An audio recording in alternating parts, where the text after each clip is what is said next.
Bienvenue dans la série de webinaires « Pleine conscience et résolution des conflits en temps de crise » présentée par l'Université Fordham, RBERN, CSTAC et NYU. Je m'appelle Sarah Stenways et je serai votre présentatrice au cours de cette série de webinaires. Je suis la fondatrice de Conflict Resolution Systems. C'est la 4e session d'une série de 6 webinaires vidéo. Vous pouvez regarder la série en intégralité ou regarder une vidéo à la fois. Le but de cette série est de vous aider à gérer les conflits pendant cette période de crise et d'avoir des informations disponibles dans différents domaines qui vous aideront avec des techniques de pleine conscience et de résolution des conflits. Les émotions sont authentiques et il est normal d'être en colère, craintif, anxieux, heureux ou bouleversé. Cette session se concentrera sur comment reconnaître que les émotions sont réelles et à accepter qu'il est tout à fait normal d'éprouver des sentiments. Il est important et nécessaire de laisser libre cours à ces émotions.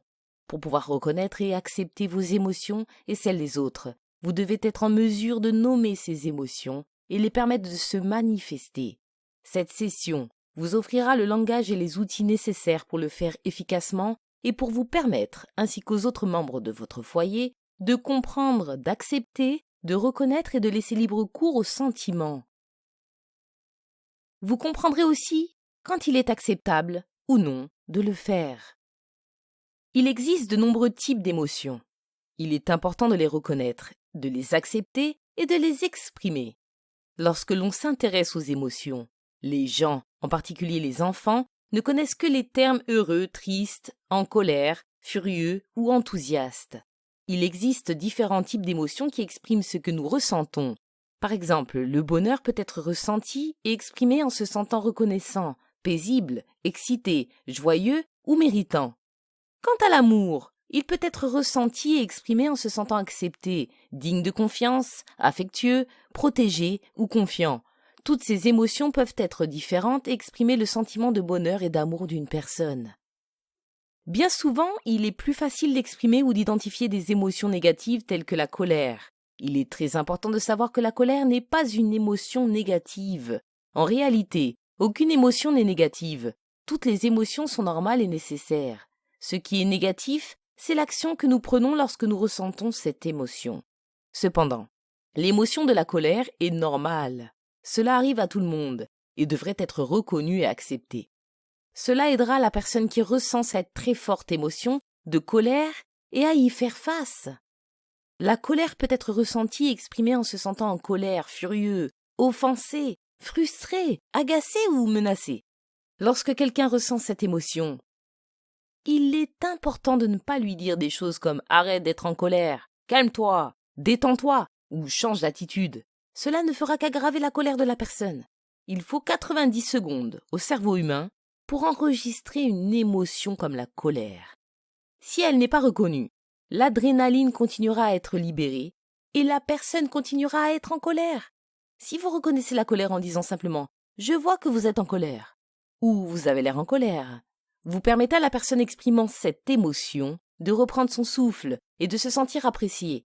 Cela aidera cette personne à contrôler son émotion de colère. La tristesse est souvent une autre émotion que beaucoup de personnes considèrent comme une émotion négative. Il est important de comprendre que cette émotion est souvent qualifiée de dépression ou de moment triste.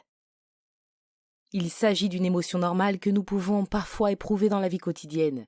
Encore une fois, ce n'est pas l'émotion de tristesse qui est négative, mais la manière dont nous gérons ce sentiment et les comportements que nous adoptons face aux sentiments qui sont parfois négatifs. Si nous reconnaissons, acceptons et laissons libre cours aux émotions de tristesse, cela aidera la personne à y faire face. La tristesse peut être ressentie et exprimée en se sentant triste, blessé, seul, coupable, contrarié ou indigne. Comme pour l'émotion de colère, il est important de ne pas dire à quelqu'un, ou à soi-même, de ne pas être triste. Il est tout à fait normal d'éprouver cette émotion. Il est important de ressentir de la tristesse, de l'accepter, de l'admettre et d'en parler. Si la tristesse persiste pendant une période prolongée, il est important pour vous, ou pour la personne qui ressent cette émotion, de demander l'aide d'une personne qualifiée en santé mentale. Parler de nos émotions est la meilleure manière de les gérer.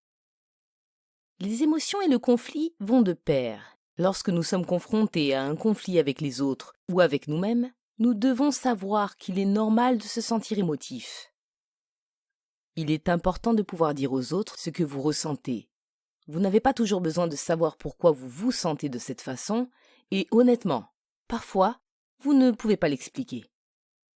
Lorsque quelqu'un exprime un sentiment, il est important d'accepter ce qu'il ressent, même si vous n'êtes pas d'accord avec lui. Les sentiments sont réels et difficiles à nier. Un sentiment n'est pas une opinion. C'est une émotion que le corps exprime par rapport à quelque chose qui s'est passé. Que nous soyons d'accord ou non sur la situation, il est important de soutenir la personne qui exprime ses émotions.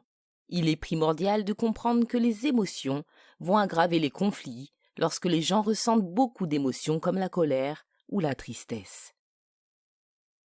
Lorsque nous éprouvons de telles émotions, nous devrions essayer de nous retirer du conflit jusqu'à ce que nous guérissions, traitions et maîtrisions nos émotions.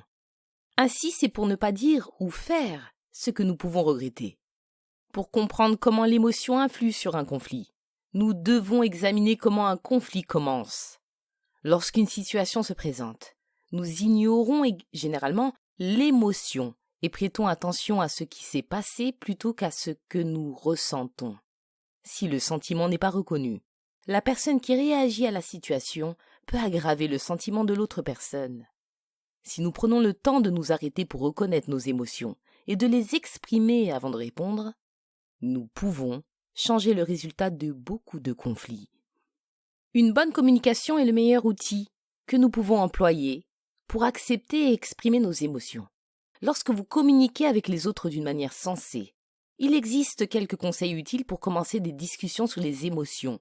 Si vous avez besoin d'exprimer vos émotions aux autres, voici quelques remarques sensées à utiliser. Je ressens, puis dire à l'autre personne ce que vous ressentez. Tristesse, colère, l'amour, le bonheur, ou avec vous, je me sens, puis dire à l'autre personne ce qu'elle vous fait ressentir. Vous pouvez également aider les autres à gérer et à exprimer leurs émotions grâce à une communication sensée en utilisant des remarques comme « Je comprends que vous êtes »,« Il est tout à fait normal d'être »,« Vous semblez », puis exprimer le sentiment que vous pensez que l'autre personne éprouve. Vous pouvez même reconnaître ce que vous avez fait ressentir à quelqu'un en disant « Je sais que je vous ai fait ressentir », puis préciser le sentiment que vous pensez avoir causé à l'autre personne.